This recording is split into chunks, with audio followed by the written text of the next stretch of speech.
హరి ఓం. మనం కాలము, ఆ కాలం యొక్క ప్రభావము మనిషి మీద, మనిషిలో ఉన్నటువంటి మనసు మీద ఎంత ప్రభావితం చేస్తుందో అది మనం విశదీకరించుకునేటువంటి ప్రయత్నం. అంటే మన చేతిలో లేనిది కాలం. ఆ కాలము భగవంతుని చేతిలో ఉంది అని మనం నిర్ణయిస్తున్నాం. కానీ మన చేతిలోకి మార్చుకోవాలంటే కొన్ని నియమాలు, నిబంధనలు, సదాచారాలు ఉంటే మనలో కూడా కాలం మన చేతికి కూడా వస్తుంది, మనం మార్చుకోవచ్చు. అది ఎలా అంటే మనం కూడా భగవంతుని యొక్క వేరే కాదు, భగవంతుని యొక్క ఓ ముక్క, భగవంతుని యొక్క స్వరూపంతో ఉండేవాళ్ళమే. తల్లి లక్షణాలు బిడ్డకి ఎలా వస్తాయో, తల్లి స్వరూపం అంతా ఆ బిడ్డలో ఎలా కనపడుతుందో, అలాగా భగవంతుని లక్షణాలన్నీ మన ముక్కలో ఉంటున్నాయి. మనం జీవుడు అనేటువంటిది ఒక పదార్థం. నదులు, చెట్లు, కొండలు, ఇలా అన్ని జీవులు, అన్ని ప్రాణులు, మనిషి కూడా ఇదంతా భగవంతుని యొక్క ఆచ్ఛాదనంతో పుట్టినటువంటివే. ఇదంతా మారు రూపం, భగవంతుని యొక్క మారు రూపం, ప్రతిరూపం అంతే. ఈ రూపాలన్నీ పోతే మళ్ళీ భగవంతునిలోకే చేరతాయి. వెంటనే చేరతాయంటే చేరదు. దీనికి కర్మ ఫలితం అంటిస్తారు. మనకు ఒక షాపు నుంచి మనకు పిండి తెచ్చారు. ఆ పిండికి కలపనంతసేపు, నువ్వు ఏది చేయకుండా కలపనంతసేపు ఆ పిండిని మళ్ళీ వెనక్కిస్తే వాడు తీసుకుంటాడు. అర్థమైందమ్మా మీకు? అలాగా మనం కూడా జీవలక్షణాలన్నీ పెట్టుకొని అన్నీ అంటించుకొని జీవుల్లో కలవలేదు, భగవంతుల్లో కలవలేదు అంటే కలవకోకుండా ఉండడానికి నీ జీవ లక్షణాలు, నీ స్వార్థము, నీ ఆశ, నీ పరిస్థితి అవన్నీ పోయినప్పుడు భగవంతుల్లో కలవచ్చు. అప్పుడు భగవంతుని చేతిలో, మన చేతిలోనే కాలం ఉండేటువంటి అవకాశం ఉంటుంది. కాలం మన చేతిలో ఉండాలంటే దానికి తగ్గట్టైనటువంటి స్థితి మనం ఎదుర్కోవాలా. ముఖ్యంగా అది మనం చెప్పుకున్నాము. పూర్వకాలంలో ఋషులంతా పిల్లలకు పేర్లు పెట్టేవాళ్ళు కాదంట. వాళ్ళు చేసేటువంటి నడవడిక సంప్రదాయాన్ని బట్టి అప్పుడు పేర్లు పెట్టేవాళ్ళంట. ఆ పేరు పెడితే పేరుకు తగనుగుణంగా మనము వ్యవహరించేట్లే చేయాల్సి వస్తుంది. అంటే మనం పెట్టే పేరు వాడు ప్రతిభావంతుడిగా పెట్టే పేరు పెట్టి ప్రతిభావంతుడు కాకుండా ఉంటే కుదరదనమాట. నక్షత్రాలు బట్టి, వాళ్ళ నడవడికను బట్టి పేర్లు పెట్టేవాళ్ళని చెప్పేసి ఆలోచన చేశారనమాట. అదేవిధంగా ఈ నక్షత్రాలను బట్టి, ఆ కాల పరిస్థితులను బట్టి సంవత్సరాలు కూడా పేర్లు పెట్టేశారనమాట ఆ కాలంలో ఋషులు. అంటే సంవత్సరాన్ని బట్టి, నక్షత్రాలను బట్టి పేర్లు ఎట్టు పెట్టామో ఆ సంవత్సరాలు కూడా ఆ యుగంలో జరిగేటువంటి వాతావరణము, సంప్రదాయము, అక్కడ పరిస్థితిని బట్టి మనకు 60 సంవత్సరాల పేర్లు పెట్టారు. ప్రభవ, విభవ నుంచి అక్షయ వరకు. దాన్ని ఏం చేశారంటే 3 భాగాలుగా డివైడ్ చేశాడు. మనకు బ్రహ్మచర్యము, యవ్వనము, వానప్రస్థం, 3. వృద్ధాప్యం, ఇంకా వానప్రస్థం అంటే వృద్ధాప్యమే, అక్కడ వాడు డివైడ్ చేయలేదు. వానప్రస్థం వచ్చాడంటే వృద్ధాప్యంలోనే వానప్రస్థం వెళ్తారు, అలా చెప్పేశాడు. దాన్ని 1 నుంచి 20 వరకు, 21 నుంచి 40 వరకు, 40 నుంచి 41 నుంచి 60 వరకు మనకు సంవత్సరాలుగా డివైడ్ చేశాడు. చేస్తూ మొట్టమొదట 1 నుంచి ప్రభవ, 20వ సంవత్సరాన్ని వ్యయ అని పేరు పెట్టారు. ప్రభవ అంటే పుట్టుతాడు, ప్రతి ప్రభవించాడు అంటే ఉదయిస్తాడు, ఉదయిస్తున్నవాడు మరణిస్తాడని ఆ రోజు మనం డిసైడ్ చేసుకొస్తుంది. ప్రభావంలో పెట్టినప్పుడు అట్లే బతకడానికి వీల్లేదు, ఎవడైనా మరణించాల్సిందే. 20 వ్యయాన్ని పెట్టాడు గుర్తుపెట్టుకోవడానికి. అంటే పుట్టినవాడు తప్పనిసరిగా మరణిస్తాడు అని గుర్తుపెట్టుకోవడానికి అప్పుడే జాగ్రత్త పడాల్సి వస్తుంది. శాశ్వతంగా ఇక్కడే ఉంటామని ఒక లారీ స్టీల్ సామాన్ కొనిపెట్టుకోవడం కాదు, జాగ్రత్తగా చూసుకోవాలి. వ్యయం అయిపోతుంది, ఆయుష్ వ్యయం అవుతుంది. వ్యయ అంటే ఆయుష్ కూడా వ్యయం అవుతుంది అనేటువంటి ఆలోచన రావాల్సి వస్తుంది. అలా పెట్టాడు. తర్వాత 21కి సర్వజిత్ పెట్టాడు. అంటే ఆ టైం వచ్చేటప్పటికి యవ్వనం వస్తుంది, అందమైనటువంటి భార్య రావచ్చు, మంచి పెళ్లి జరగవచ్చు, డబ్బు రావచ్చు, ఉద్యోగం రావచ్చు, సంపాదన పెరగవచ్చు, వ్యాపారంలో స్థిరపడవచ్చు. సర్వజిత్ మంచి పేరు పెట్టాడు. పరాభవ 40 ఏళ్ళు వచ్చేటప్పటికి అన్నీ అర్థమవుతాయి. భార్యతో చీవాట్లు, పిల్లలతో చీవాట్లు, ఉద్యోగంలో సరిగ్గా కదలికలు ఉండడము, వ్యాపారం సరిగ్గా జరగకపోవడము, మోసాలు, దగాలు, అన్యాయాలు, అపశృతులు అన్నీ నెరవేరుతాయి. కాబట్టి నాయన నువ్వు ఎప్పుడైతే ఏం కోరుకుంటావో అది గ్యారంటీగా ఉండదు నాయన, గుర్తుపెట్టుకోవడానికి కోసమే నువ్వు అన్నీ కోరుకుంటున్నావు. మరి ఆ లైన్లో నువ్వు నడిచినప్పుడే అక్కడికి నీ ప్రారంభ కర్మ సక్రమంగా ఉంటేనే అన్నీ సక్సెస్ అవుతావు. లేకపోతే అన్నీ టోటల్ ఫెయిల్యూర్ అవుతాయి, అందరూ మోసం చేస్తారనేటువంటి భావన నేను దృష్టి పెట్టుకోవడానికి కోసమే పరాభవనామ సంవత్సరం పెట్టాడు. ఆ తర్వాత నెక్స్ట్ ప్లవంగానామ సంవత్సరం 41 కోచ్ అనమాట. అక్కడి నుంచి ఎన్ని వ్యాపారాలు చేస్తామో, ఎన్ని దెబ్బలు తింటామో మానేసి ఇంకా అక్కడి నుంచి సమస్యలు, కోర్టులు, కచేరీలు, పంచాయతీలు అన్నీ పెట్టుకొని 60 సంవత్సరాలు మనకు వచ్చేస్తాయి. 60 సంవత్సరాలు అక్షయనామ సంవత్సరం. ఇంకా చాలా నాయన జీవితము అనేటువంటి భావనకు వచ్చి ఉండేదేదో మిగిలిందని హాయిగా తన జీవితాన్ని ప్రశాంతత వైపు, ఆత్మశాంతి వైపు పోగలిగాడా జీవితం హాయిగా ఉంటుంది. 60 తర్వాత కూడా ఇంకా కనిపించుకొని, బంధాలు పెట్టుకొని, వ్యాపారాలు చేసుకుంటూ, కిందా మిందా పడుతూ, అశాంతి నెలకొని, ఇప్పుడు ఉన్నటువంటి వాళ్ళలో చిన్న వాడు 30 ఏళ్ల లోపలే హార్ట్ అటాక్లు, బీపీలు, షుగర్లు ఎందుకు వస్తున్నాయి? ప్రెషర్ ఎక్కువైపోయింది మనుషుల మీద, ఒత్తిడి ఎక్కువైపోయింది, ఆలోచనలు ఎక్కువ. ఎక్కడా పరిగెత్తల్లా, అది వినల్లా, ఇది వినల్లా, ఆ పని చేయాలా, ఈ పని చేయాలా, ఏ పని కూడా మనస్ఫూర్తిగా చేసేలే, హడావిడిగా చేయడము, అందరూ మెచ్చుకున్నట్లుగా చూడటము. మనకి ఎలా తయారైందంటే చేసిన పని సక్రమంగా చేస్తున్నామా అని కాదు, ఎన్ని పనులు చేశాము, ఎంతమందితో మెప్పులు పొందాము, లాస్ట్కి ఎన్ని తిట్లు తింటామో మనకు తెలియదు. అదే ఆలోచన చేయరనమాట. పరిగెత్తలా, ఆ స్పీడ్ పరిగెత్తే కొద్ది ఏమైందంటే, కాబట్టి ప్రెషర్ ఎక్కువైపోయింది, మనుషుల్లో ప్రెషర్ ఎక్కువైపోయింది. ఆ ప్రెషర్ ఎక్కువ, సృష్టిలో తీరిక లేకోకుండా విష్ణు కూడా 22 అవతారాలు ఎత్తాడంట. మనం అట్లా పరిగెత్తడం వల్ల, రాక్షసులు ఎక్కువ పుట్టడం వల్ల భగవంతుడు కూడా పరిగెత్తాల్సిన పరిస్థితి వచ్చింది, 22 అవతారాలు ఎత్తాల్సి వచ్చింది. తర్వాత శివుడు కూడా ఈ రాక్షసులు తపస్సును తట్టుకోలేక అందరికీ వరాలు ఇవ్వడము, నెత్తికి తెచ్చుకోవడము, మళ్ళీ విష్ణు అవతారం ఎత్తి వాళ్ళని సంహరించుకోవడం, ఇలా తయారైందనమాట. మనిషికి కావాల్సింది అందం ఉండాల్సిందే, తెలివి ఉండాల్సిందే, నాగరికత ఉండాల్సిందే. ఇవన్నీ పెరుగుతున్నాయి, ఎక్కడికక్కడ దాన్ని విరిగిపోతున్నాయి. ప్రస్తుత పరిస్థితిలో యువతరం ఏమైపోయిందంటే స్పీడ్ ఎక్కువైపోయింది. నాకు త్వరగా రిజల్ట్ రావాలా, త్వరగా కలిసి రావాలా, గిన్నీస్ బుక్లో నా పేరు రావాలా, నా పేరు పేపర్లో రావాలా, నాకు వెంటనే సన్మానాలు జరగాల అని ప్రెషర్ ఎక్కువైపోవడం వల్లనే ఈ గుండె నొప్పులు, రకరకాలైనటువంటి వ్యాధులు రావడానికి కారణము కాలము కాదు. కాలం యథావిధిగా పోతుంది. మన మనస్మృతిలో మార్పు రావాలా. ప్రతిదానికి టైం పడుతుంది. ప్రతిదానికి కొన్ని పూలు పోవాలంటే, కొన్ని పండ్లు కాయాలంటే ప్రతిదానికి టైము. తెల్లవారాలంటే ప్రొద్దున్నే 6 గంటలు కావాలా. మనకేదో పని ఉందన్న ఉద్దేశంతో 4 గంటలకే తెల్లవారమంటే తెల్లవారదు. రాత్రి 12 కావాలంటే 10 దాటిన తర్వాత 12 అవుతుంది. 10 గంటలే 12 అయితే త్వరగా దొంగతనం చేసుకొని రావాలంటే కుదరదు.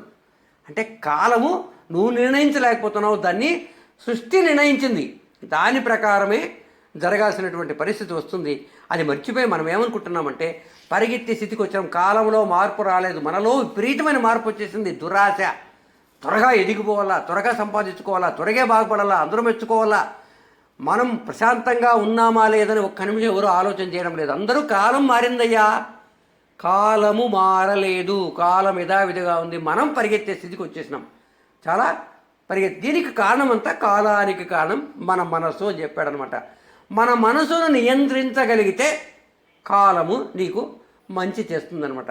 మరి త్వరగా సంపాదించాలని కదా ఈ మధ్యలో ఆన్లైన్ గేమ్స్ అంట, మట్కాలంట, తర్వాత రకరకాల షేర్ మార్కెట్లు, రకరకాల వెబ్సైట్ మార్కెట్లు, ఎన్ని రకాలు. త్వరగా ₹1,00,000 పెట్టేస్తే ₹1,00,00,000 రావాలా సంవత్సరం లోపల. కష్టపడితే తప్ప 10 పైసలు రానటువంటి స్థితి ఉన్నటువంటిది ఒక్కసారి ఏదో త్వరగా వస్తుంది, నీ టైం బాగుండడము, లేదా నీ తెలివి ఉపయోగించడము, ఏదో జరగడానికి మాయా పాచికలు వాడు వదులుతాడు. నిన్ను అట్రాక్ట్ చేయడానికి ఒక్కసారి నిన్ను వదిలేస్తాడు, అయిపోయింది. అక్కడి నుంచి నువ్వు ఇరుక్కుంటూ పోతావు. ఇరుక్కొని జీవితంలో బయటికి రాలేనటువంటి స్థితి తయారయ్యేటువంటి పరిస్థితి వస్తుంది. దానికే కలికాలం అన్నారు. కలికాలం ఎందుకు వచ్చిందయ్యా అంటే ఒక ప్రమాణం లేకోకుండా వార్తలు ప్రసారం చేస్తారు అందరూ. అయిపోయింది. దాన్ని వలవలు చిరవలు చేసి ఏమీ లేకపోయినా దాన్ని ఏదో అడ్వర్టైజ్మెంట్. ఎంతసేపు ఇప్పుడు యూట్యూబ్లన్నీ ఓపెన్ చేయడానికి కారణం ఏంటంటే ఎవరికి వారు మా గొప్పతనాన్ని ప్రదర్శించుకోవాలి. అది మంచి జరుగుతుందో చెడు జరుగుతుందో ఎవరికి తెలియదనమాట. అంతేకాకుండా దేవాలయాలు పాతవి ఎన్నో ఉన్నాయి, రెనోవేషన్ చేస్తే మంచి జరుగుతుంది. కొత్త కట్టడము, దానిలో హుండీలు కలెక్షన్ చేయడము, దాంట్లో డబ్బులన్నీ దోచుకోవడము, రాజకీయాలకు పెరిగిపోయినాయి. ఎక్కడ డబ్బు పెరుగుతాయో అక్కడ రాజకీయాలు కూడా గొప్పగా ఉండేటువంటి అవకాశం ఉంటుంది. ఇంకొకటి ఏంటంటే ఎవడికి వాడే నేను గొప్ప అనుకోవాలా అనే స్థితికి పరిగెత్తే స్థితి. అందరూ పరిగెత్తడమే, నా పేరు పేపర్లో పడాలా, నాకు ఊరంతా తెలుసుకోవాలా, దాని ద్వారా డబ్బు ఎంత ఖర్చు అవుతుంది, నేను ఎంత ప్రశాంతంగా ఉంటున్నాను అనే ప్రశ్న అందరూ విస్మరించినారు. నా పేరు రావాలా, నాకు గొప్పతనం రావాలా. గెలవడానికి ఏమి కారణమో ఓడిపోవడానికి కూడా అంతే కారణం. కాలాన్ని జయించాలంటే ఓపిక, సహనం ఉండాల ముఖ్యంగా. ఇది చెప్తున్నాడు. కాలము అందరికీ సమానం, కాలం అందరికీ ఒక్కటే. కాకపోతే త్వరగా రిజల్ట్ రావాలనే ఉద్దేశంతో ఎవరి సమస్యలకు వారే కారణమవుతున్నారు. కాలము కారణము కాదు, ఎవరి సమస్యలకు వాళ్ళే కారణము. మనం ఏం చేయాలంటే కాలం మన చేతిలోకి రావాలనుకుంటే ఏం చేయాలంటే ప్రతిరోజు ఒక ప్రణాళిక వేసుకోవాలి ముందు నాడే. ఇన్ని గంటలు నిద్రలేస్తే ఇన్ని పనులే చేయాలా అని ఏ టెన్షన్ పడకుండా ఒక్కొక్క పని సావధానంగా చేసుకుంటూ వస్తే ఇంకొక మంచి పని కూడా ఉంటుంది. క్లాష్ అయిపోతుంది. ఇక్కడ ఉపన్యాసం వినాలా, ఇక్కడ 10 చోట్ల ఒకే రోజు ఉపన్యాసం వినాలా. ఎట్లా వీలవుతుంది చెప్పండి? భోజనానికి ఎంత టైం పడుతుంది, స్నానానికి ఎంత టైం పడుతుంది, దూకోవడానికి ఎంత టైం పడుతుంది, నిద్రపోవడానికి ఎంత, భోజనానికి ఎంత ఆలోచన చేయడంలే.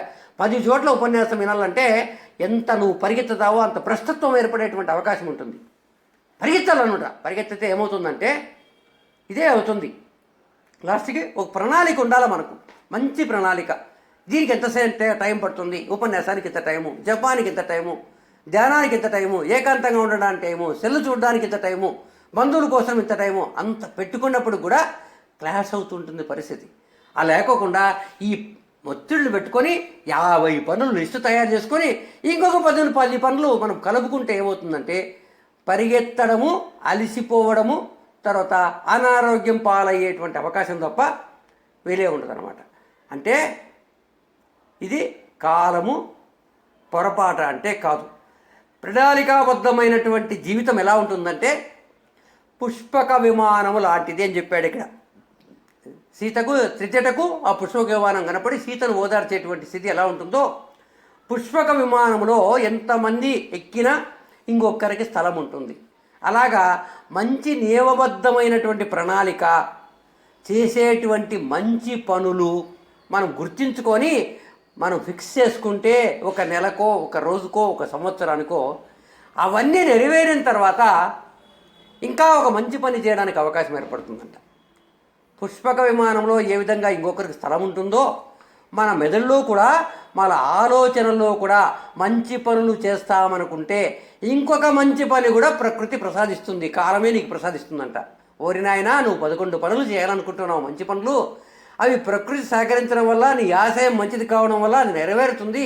12వ పని కూడా చేయవయ్యా అని మనకు విశ్రాంతినిస్తూ, అవకాశం ఇస్తూ, ఆశీర్వదిస్తూ, అనుగ్రహం ఇస్తూ ముందుకు వచ్చేదానికి అవకాశం ఉంటుంది. కాలం యొక్క తీరిది. నువ్వు చెడు చేయాలనుకుంటే ఆలోచన చేసి శాస్త్రం ఎవరన్నా చంపాలంటే టక్కనేం వెళ్ళి చంపరు. ఒక 4 రోజుల ముందరగా ప్లాన్ వేస్తారు. దేంతో నరకాలా, దేంతో కాల్చాలా, వాడెక్కడ ఉంటాడో, వాడి స్థితిగతులేమి, వాడు ఏం తింటాడో, చుట్టుపక్కల నైబర్స్ ఎవరు ఉంటున్నారో, వాడు ఇంట్లో ప్రయాణం చేస్తాడు, ఎన్ని రకరకాల ఆహారం నిద్ర లేకోకుండా 4 రోజులు స్కెచ్ గీస్తే తప్ప ఒకరిని చంపలేము. చూడండి, క్రైమ్కు ఎంత కసరత్తు చేస్తుందో. దాంట్లో ఏదైనా డిస్టర్బెన్స్ జరిగిందంటే అయిపోయింది, నువ్వు అవుట్ అవుతావు, వాడికంటే ముందు నువ్వే అవుట్ అయిపోతావు. అదే మంచి పని చేయాలనుకునే ఒక భగవంతుని మనం తయారు చేసి మంచి పని చేయాలనుకున్నాను భగవంతుడా, అది నీ ఇష్టం, నెరవేర్చుకోవడము నీ ఇష్టమే, నెరవేర్చుకోకపోవడం నాకు సంబంధం లేదనేటువంటి భావనతో వదిలేస్తే భగవంతుడు నీ వద్ద నుండి నేను సక్సెస్గా జరిగేటువంటి అవకాశం ఉంటుంది. మనకు సత్యసాయి 100 ఏళ్ల పండుగ చేశారు, 10 రోజులు చేశారు, ఎక్కడ ఫెయిల్యూర్స్ లేకోకుండా చక్కగా ప్రణాళిక చేసుకొని చేశారు. గురువు అనుగ్రహం, ఎక్కడ ఫెయిల్యూర్ కాలేదు. రాష్ట్రపతి వచ్చాడు, ప్రధానమంత్రి వచ్చారు, ముఖ్యమంత్రులు వచ్చారు, ఇతర రాష్ట్ర మంత్రులు వచ్చారు, ఫారినర్స్ వచ్చారు. మరి ఎంత చక్కగా దివ్యంగా జరిగిందో మనం ఒక్కసారి మన జిల్లాలో ఉండి మనం గమనించండి. ఎలా జరిగింది? మంచి పని చేస్తున్నాం, ఒక గురువుని యొక్క ఆశీర్వాదం పొందుతాం. ఒక మంచి పని చేసేటప్పుడు ఏ టెన్షను, ఏ కొట్లాట లేకుండా సమన్వయంగా అందరూ అడ్జస్ట్ అయ్యి అందరూ నా పని అనే ఉద్దేశంతో ప్రతి ఒక్కరూ వచ్చి చేతులు కలపడం వల్ల సక్సెస్ రేట్ ఎక్కువ ఉంటుంది. అదే క్రైమ్ అనుకోండి, సక్సెస్ రేట్ ఉండదు. ఎందుకంటే వాడిని చంపేదానికి నేను ప్లాన్ వేసినా అంటే ఇప్పుడు పరిగెత్తాడు, మళ్ళీ నన్నేడు జైలుకి పంపిస్తారేమో, నా పిల్లలకు దూరం అయిపోతానేమో అని. నువ్వు ఒక చెడు పనికి అందరూ దూరంగా పోయి నువ్వు ఒక్కడే దాన్ని కేంద్రీకరించి దాని పాపాన్ని ఇలా ముటగట్టుకుంటావో, ఒక మంచి పనికి 4 చెప్పినప్పుడు తోడ్పడతారు. కొన్ని చోట్ల ఈ మధ్యలో గుళ్ళన్నీ క్లీన్ చేస్తున్నారు, శుభ్రం చేస్తున్నారు, దేవాలయాలన్నీ పూడిక తీసి కోనేరుల్లో. మరి ఊరంతా దాంట్లో పాల్గొంటున్నారు. పక్క ఊరు నుంచి భోజనాలు తెచ్చేవాళ్ళు, పక్క ఊరు నుంచి కనపడేవాళ్ళు. ఒక మంచి పని చేసేటప్పుడు అందరూ సహాయం చేసేటువంటి అవకాశం ఉంటుంది. అదే చెడ్డ పనికి ఎవడు చంపాలనుకుంటే, ఎవడికో బాంబు పెట్టాలనుకుంటే ఇంకోడు ఎవడు రాడు, నాకు ప్రమాదం అవుతుందేమో, నా పరిస్థితి ఏమవుతుందేమో, నేను జైలుకి పోతాము అనేటువంటి అవకాశం వస్తుందన్నమాట. అందుకోసమే మనం కాలమును ప్లాన్గా మార్చుకోవాలా. ముఖ్యమైన ప్లాన్ను, ఒక కాలాన్ని ఏం చేయాలంటే ప్లాన్గా మార్చుకోవాలా. ముఖ్యంగా ఈరోజు మనము అతి ముఖ్యమైన పని ఏముందో చేయాలా, తర్వాత మామూలు పని ఉందో ఏమో చేయాలా. వీలైతే ఈ పనులన్నీ చేస్తాం, లేకపోతే చేయకపోయినా పర్వాలేదు అనేటువంటి భావనకు రావాలంటే కాలము ప్లాన్కు దగ్గరగా ఉంటుంది. ప్లాన్ వేస్తాం, దీనికి ఎంత సమయం పడుతుంది డిసైడ్ చేసుకుంటాం. మనము 2 రోజుల్లో మనం కేరళకు వెళ్ళినప్పుడు మనం డిసైడ్ చేసినాం, ఇన్ని రోజులు ఈ కార్యక్రమాన్ని చక్కగా మనం చేయగలుగుతాం. అంతకంటే ఎక్కువ వద్దు, తక్కువ వద్దు. దానికోసం ఇంకొక రోజు కూడా ఎక్స్ట్రాగా మనం పెట్టుకుంటాం. ఎక్కడైనా డిస్టర్బెన్స్ జరిగినా జరిగేటువంటి అవకాశం ఉంటుంది. ఒక మంచి పని చేసేటప్పుడు టైం ప్రకారము భగవంతుడు నెరవేర్చేటువంటి అవకాశం ఉంటుంది. అంతేకాకుండా ఇప్పుడు ఈ పెద్దవాళ్లను ఇంట్లో ఉంచుకోకూడదు అనేటువంటి కాలానికి వచ్చేసింది అంటారు. కాలం మహిమ కాదు, మనం అనమాట. పెద్దవాళ్ళు ఇంట్లో ఉంటే, ఈయన కవి రాశాడు, చాలా బాగా రాశాడు. పిల్లలకు అనారోగ్యం వస్తే మీరు తట్టుకోలేరు, ఏదైనా సమస్య వస్తే మీరు తట్టుకోలేరు. ప్రతిదీ కూడా పెద్దవాళ్ళు ఇంట్లో ఉంటే వాళ్ళకు అనుభవం ఉంటుంది, తర్వాత ఏ విధంగా దాన్ని పోగొట్టుకోవాలో అనేటువంటి విచక్షణ ఉంటుంది. అందువల్లనే ఈ కవి రాశాడనమాట, పెద్దవాళ్ళు ఉంటే ఊరికే ఉండరయ్యా, ఏదో ఒక సహాయం చేస్తారు, కంటికి కానీ ఒంటికి కానీ ఏదైనా వైద్యం చేస్తారు. తర్వాత బాధ నుంచి మనల్ని ఉపశమనం చేసి మనకి రిలీఫ్ ఇస్తున్నారు. ఎంతమంది మనం పెద్దవాళ్ళని మన ఇంట్లో పెట్టుకుంటామో చెప్పండి. వృద్ధాశ్రమాల పారేసేవాళ్ళు, ఫారిన్ పోయి కొడుకులంతా ఫారిన్లో ఉండేవాళ్ళు, చూడండి ఎలా ఉంటుందో. ఇక్కడ ఒంటిగా బిక్కు అనుకుంటూ ఉండేవాళ్ళు. ఇలా తయారైంది. ఇదంతా కాలమహిమ కాదు, మన మనసులో మనకు వచ్చినటువంటి ఒక భావన వల్ల ఈ విధంగా ఉండేటువంటి అవకాశం ఉంటుంది. దానికి మనం చిన్న 2-3 కథలు కూడా మనం చెప్పుకునే పరిస్థితి ఉంది. తర్వాత ఇంకేం చేశారంటే, ఈ కాలంలో ఒక్కొక్క యుగం ఎంతకాలమో నిర్ణయించారు. వేదవ్యాసులు రాశారన్నమాట. ఇప్పుడు కలియుగం అంటే 4,37,000 ఏదో చిల్లర, ఇన్ని సంవత్సరాలంటే మొత్తం టోటల్ కలియుగం అంతా కలిసి సృష్టి ఉండేంత వరకు వ్యాస పురాణంలో మళ్ళీ ప్రత్యేకంగా దీని గురించి రాశారు, కాలము టైం గురించి. అంటే మనకు టోటల్గా ఈ బ్రహ్మాండం ఉండేంతలో 4,37,000 చిల్లర సంవత్సరాలు కలియుగం ఉంటుంది. దీంట్లో అంతర్యుగాలు ఉంటాయి. అంతర్యుగం ఏమిటంటే, ఈ యొక్క మొత్తం లెక్కేస్తే నా కృతయుగము, త్రేతాయుగము, ద్వాపరయుగము, కలియుగం అంతా కలిసి దగ్గర 24 లక్షలు 25 లక్షల సంవత్సరాలు, లక్షల సంవత్సరాలు. మరి అంత అవుతుందే మనం ఉంటామా అంటే, నాసా వాడు తీసిన ప్రకారము రామాయణం జరిగి 10,000 సంవత్సరాలు అయిందయ్యా, కృష్ణావతారం జరిగి 5,000 సంవత్సరాలు అయిపోయింది. మరి కలియుగం అంతం అవుతుంటే అంతం కాదు, అంతర్యుగాలు అనుకుంటున్నాయి. మొత్తం అంతా కలిసి 20,000 సంవత్సరాలే మొత్తం అంతా కలిసి. ఈ యొక్క 4 యుగాలు కలిసి 20,000 సంవత్సరాలు అయిపోతానే ఇంకొక యుగం స్టార్ట్ అవుతుంది. ఇప్పుడు 29వ యుగం అంటున్నాం. అంటే కలియుగం, టోటల్ కలియుగంలో 29 సార్లు అంతర్యుగం వచ్చిందని మనం భావించాల్సి వస్తుంది. ఇప్పుడు మనకు కలియుగం ఎండ్ అయ్యేటువంటి అవకాశం ఏర్పడుతోంది. అంతర్యుగమే, టోటల్ కలియుగం ఎండ్ కాలేదు. 29వ కలియుగం ఎండ్ అవుతా ఉంది. అంటే 29 సార్లు వచ్చింది. 5,000 సంవత్సరాలు ఉన్నటువంటి కలియుగ కాలము 29వ సార్లు వచ్చింది మనకు. అన్ని యుగాలు అలానే వచ్చాయి. ఎప్పుడైతే మనకు అక్షయనామ సంవత్సరం వస్తుందో అప్పటికి ఈ కలియుగం ఎండ్ అవుతుంది. మళ్ళీ కృతయుగ లక్షణాలు మనకు వచ్చేటువంటి అవకాశం ఉంటుంది. ఇది చెప్పారనమాట. ఎందుకు వస్తున్నాయి త్వరగా అంటే, 5,000 సంవత్సరాల కంటే తీసుకురావడం లేదు భగవంతుడు. అంటే అధర్మం పెరిగినప్పుడు శీలం పెరిగిపోతుంది, ఆయుర్దాయము అన్నీ బలం పెరిగేటువంటి అవకాశం ఏర్పడినప్పుడు అప్పుడు ఏమవుతుందంటే దైవ చింతన, అందరిలో వైరాగ్యం వచ్చి దైవ చింతన స్టార్ట్ అయ్యేటువంటి అవకాశం వస్తుంది. ఎప్పుడైతే దైవ చింతన అవుతుందో ఆ కలియుగం, ఆ యుగం ఎండ్ అయిపోయి మళ్ళా కృతయుగ ధర్మ లక్షణాలు మనకు స్టార్ట్ అయ్యేటువంటి అవకాశం ఉంటుంది. అంటే ఏమవుతాయంటే, ముఖ్యంగా ఇక్కడ కాలం మన చేతిలోకి రావాలనుకుంటే అధర్మము పోయి న్యాయము ధర్మంగా బతికేటువంటి వాళ్ళు బతుకుతూ ఉంటే వీళ్ళందరికీ మళ్ళా అనుభవించేటువంటి స్థితి వస్తుంది. కాలము మంచిగా మార్చేటువంటి అవకాశం ఏర్పడుతుంది. దేని ద్వారా అంటే కేవలము దైవ చింతన ద్వారానే అవకాశం ఉండేటువంటి అవకాశం కలుగుతుంది. ఈ యుగంలో ఈ కాలాన్ని మనం ఎంత మోసం చేసుకుంటున్నామంటే, మన వీక్నెస్ పక్కవాడు సొమ్ము చేసుకోలేక అవకాశం ఏర్పడుతుంది. నీకేదో జరుగుతుంది, నీకేదో బాగలేదు, ఒక జాతకం దగ్గరికి వెళ్తే వాడేమన్నాడు, ఇక్కడి నుంచి 6 నెలలు బాగుంటుందయ్యా, ఇక్కడ దగ్గరలో వచ్చే నెల నుంచి 6 నెలలు నీకు బాగుంటుంది, మళ్ళా 6 నెలలు భీకరంగా బీభత్సంగా ఉంటుంది అన్నాడు అనుకో, మనం ఏం గుర్తొస్తుందమ్మా, కష్టాన్ని తెచ్చుకుంటావు.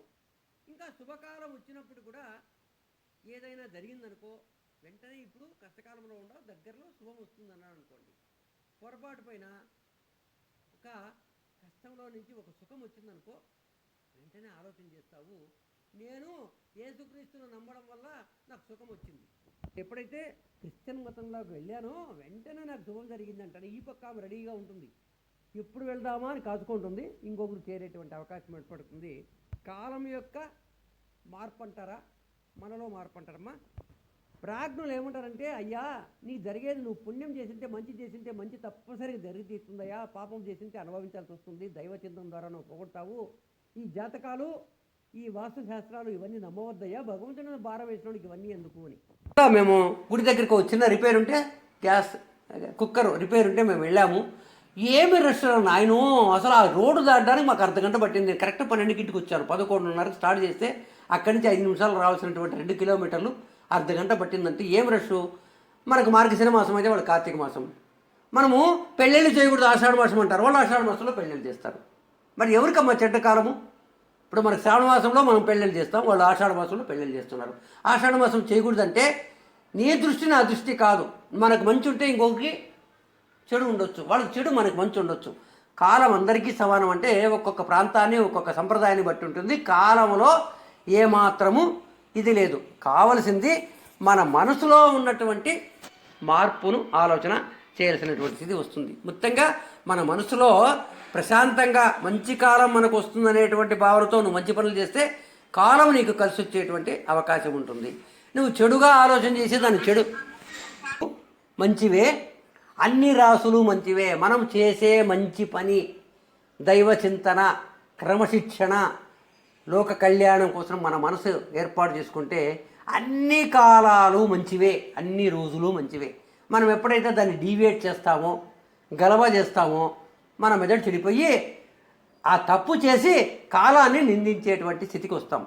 దానికే ఈ మనకున్నటువంటి 12 రాసులు మనకొక్కరి కాదు, 150 కోట్ల మందికి డివైడ్ చేస్తే 12 భాగాలు చేస్తే ఒక్కొక్క రాశికి కొన్ని లక్షల మంది వస్తారు. మరి కొంతమందికి మంచి జరుగుతుంటుంది, కొంతమందికి మంచి జరగడం లేదు. మరి జరిగిన వాళ్ళకి బాగుంది కాలము, జరిగిన వాళ్ళకి బాగలేదా అంటే అట్లా కాదు. మన మనస్తత్వాన్ని బట్టి, మనం చేసేటువంటి కార్యాలు బట్టి, మన ప్రారంభాన్ని బట్టి మనకు జరుగుతుంది తప్ప కాలము మంచికి మంచే ఇస్తుంది, చెడుకు చెడే ప్రసాదించేటువంటి అవకాశం ఉంటుంది. కాబట్టి ఇక్కడ మొట్టమొదటి ఏం చెప్పాడు, మేషరాశి వాళ్ళు మంచి జరిగే వాళ్ళు ఉంటున్నారు. మేషరాశి వాళ్ళు ఏమవుతుందంటే ఎప్పుడు మంచి చేస్తే ఇవన్నీ చూసుకోవాల్సిన పని లేదు, భగవత్ చింతనతో భగవంతుడు కాపాడుతాడు. నువ్వు చింతన చేయకోకుండా అన్నీ పనికిరాని పనులు చేసావంటే మేషరాశి వాళ్ళకి మెదడు మొద్దుబారిపోతున్నటువంటి అవకాశం ఉంటుంది.